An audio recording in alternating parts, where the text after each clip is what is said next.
Many of you will have seen what's happened over the past 36 hours in Israel, and the scenes are truly, truly horrifying.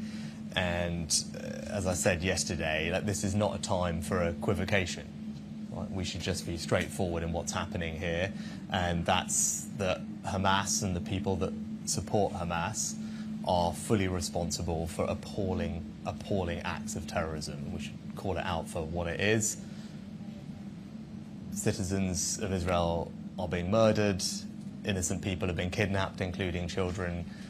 Obviously that's shocking and it's horrifying, and they should be held accountable for that. And what I've said to the Israeli Prime Minister is that we will provide all the support that they need to make sure that Israel can defend itself against these kinds of attacks. Now, we already have a very long-standing relationship with Israel. We're one of their strongest allies. We've provided in the past the kinds of equipment that they've used to defend themselves over the past couple of days. And as I said to the Prime Minister, we will continue to provide, whether that's diplomatic, intelligence or security support, as they need.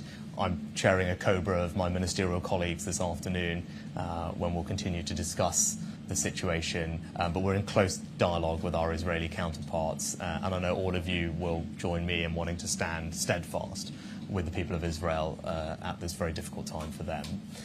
Can you confirm if any British citizens have been killed in Israel, and if so, how many? And are any British citizens believed to have been taken hostage by Hamas as well? And also on a related subject, do you now support prescribing the Iran Revolutionary Guard Corps, which is backed by the Home Office? So on British citizens, I know it will be an anxious time for many families who have loved ones in the region.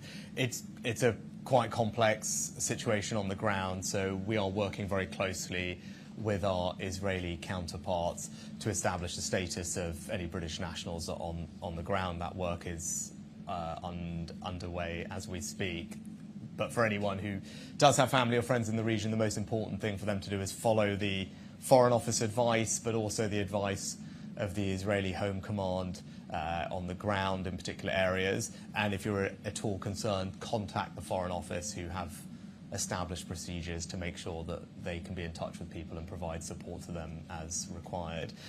With regard to Iran, I'm not going to speculate on the origins of all of this. There'll be time for that in due course. But I've said previously that Iran and its actions poses a real threat to the security and safety of all of you, the British people.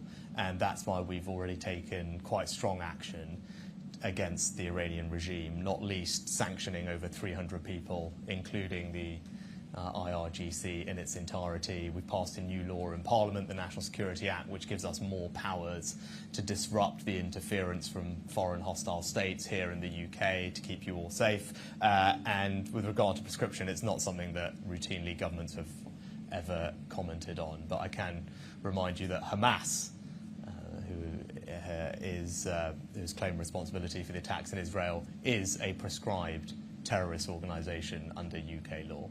And it's Hamas who is responsible for what's happened over the past few days, and we will stand steadfast with Israel in supporting them to defend themselves against these appalling acts of terrorism.